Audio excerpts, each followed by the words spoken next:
Doctor Aafia Siddiqui कौन है और वो पिछले 21 साल से किस जुर्म की सज़ा काट रही हैं और बेकसूर होने के बावजूद 86 साल की सज़ा इन्हें क्यों मिली?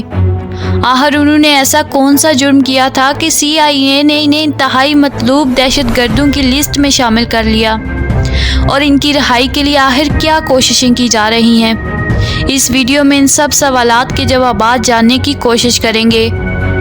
ये कहानी है इस मासूम और बेगुनाह मुसलमान खातून की कि जिस पर जुल्म और ज़्यादती की दास्तान इंसान के रोंगटे खड़े कर देती है। आफिया सिद्दीकी इस सदी की सबसे ज़हीन तरीन खातून थी। वो एक न्यूरो साइंटिस्ट थी। 1990 में स्टूडेंट वीज़ा पर अमेरिकी रियासत टेक्सास में पढ़ने के लिए गई। इन्हें इस्लाम की तबलीग का बहुत शौक़ था। 1995 में इनकी शादी अमजद खान से हुई और इनसे इनके 2 बेटे और 1 बेटी थी। आफिया सिद्दीकी बायोकेमिस्ट्री पर रिसर्च कर रही थी। इनकी ये रिसर्च इतनी एडवांस थी कि अमेरिकन साइंटिस्ट ऐसी रिसर्च नहीं कर पाए। अमेरिका को ये डर था कि इनकी ये रिसर्च मजबूत दफाई निज़ाम बनाने में मदद कर सकती है, क्योंकि आफिया सिद्दीकी का रुझान मज़हब की तरफ ज़्यादा था। इसीलिए अमेरिका खौफज़दा था कि अगर ऐसे हथियार मुस्लिम दुनिया के हाथ लग गए तो वो एक ताकत बनकर अपने दुश्मनों का वजूद ख़त्म कर सकते हैं। दुनिया की सुपर पावर को कैसे ये मंजूर था कि मुस्लिम दुनिया के हाथ ऐसी रिसर्च लगती? आफिया सिद्दीकी अमेरिका की अफगानिस्तान के अंदर जंग के सख्त खिलाफ थी। अमेरिका ने आफिया सिद्दीकी को अप्रोच किया और इन्हें ये ऑफ़र की कि वो ये रिसर्च इनके लिए करें और इनके साथ मिलकर इस एजेंडे पर काम करें। आफिया सिद्दीकी ने मुहिब्बे वतन पाकिस्तानी होने के नाते अमेरिका के एजेंडे पर काम करने से इनकार कर दिया। यही वो वजह थी कि अमेरिका आफिया सिद्दीकी के जान के दर पे हो गया और इनके खिलाफ साजिशों का जाल बुनना शुरू कर दिया। सबसे पहले तो आफिया सिद्दीकी के शोहर को इनके खिलाफ मोहरा बनाकर इस्तेमाल किया गया। इस शख्स ने तलाक के बाद मीडिया पर आके इल्ज़ाम तराशी शुरू कर दी। इन पर इल्ज़ाम आयद किया गया कि इनका ताल्लुक़ तालिबान से है। इनके दहशतगर्दों के साथ ताल्लुकात हैं जो अफ़गानिस्तान पर अमेरिकन फ़ौज पर हमलों में मुलव्वस हैं। 2003 में आफिया सिद्दीकी को नामालूम अफराद ने अगवा कर लिया। यह परवेज़ मुशर्रफ का दौर था। परवेज़ मुशर्रफ ने अपनी किताब के अंदर ये इतराफ़ किया कि उन्होंने अमेरिका को कई इंतहाई मतलूब अफराद पकड़ कर दिए, जिनमें आफिया सिद्दीकी भी शामिल थी। इन्हें अफ़गानिस्तान की जेल के अंदर रखा गया, जहां इन्हें तशद्दुद का निशाना बनाया गया।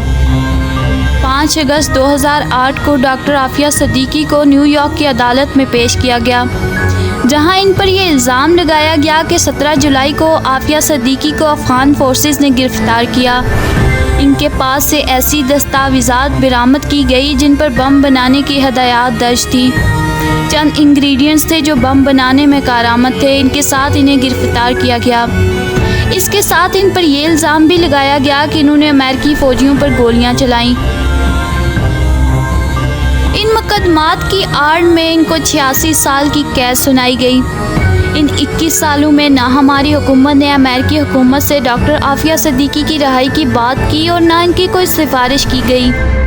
किसी ने इनके हक़ में आवाज़ तक बुलंद नहीं की। डॉक्टर आफिया सिद्दीकी को अमेरिका की जेल फेडरल मेडिकल सेंटर कॉर्सवेल में है, जो कि खतरनाक ख़वातीन कैदियों के लिए ख़ास तौर पर बनाई गई है। इस दौरान इनके 2 बच्चों को भी कत्ल किया गया।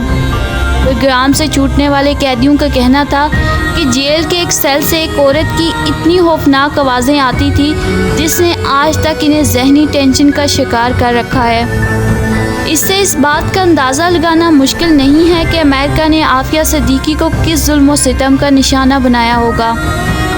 आफिया सिद्दीकी को सज़ाए मौत की बजाय कैद की सज़ा सुनाई गई ताकि वो इन्हें अजियत देकर इस फार्मूला तक पहुँच सकें।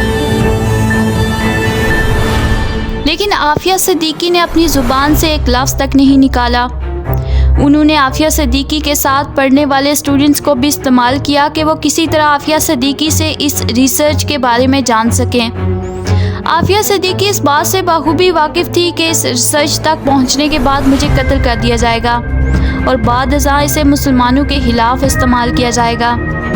अमेरिका ये चाहता था कि अगर वो इस रिसर्च को हासिल ना कर सके तो वो किसी और के हाथ भी ना लगने दें। इसीलिए इन्हें इतना टॉर्चर किया गया कि वो ज़हनी तौर पर मफलूज हो जाएं।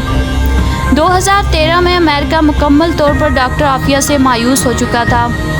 باراک اوباما نے بھی یہ اشارہ دے دیا تھا کہ اگر پاکستان حل دکھتا ہے تو وہ ڈاکٹر عافیہ صدیقی کو رہا کر دیں گے، مگر نواز شریف نے اپنے ذاتی مفاد کی خاطر ان کی رہائی کے لیے کوئی قدم نہیں اٹھایا۔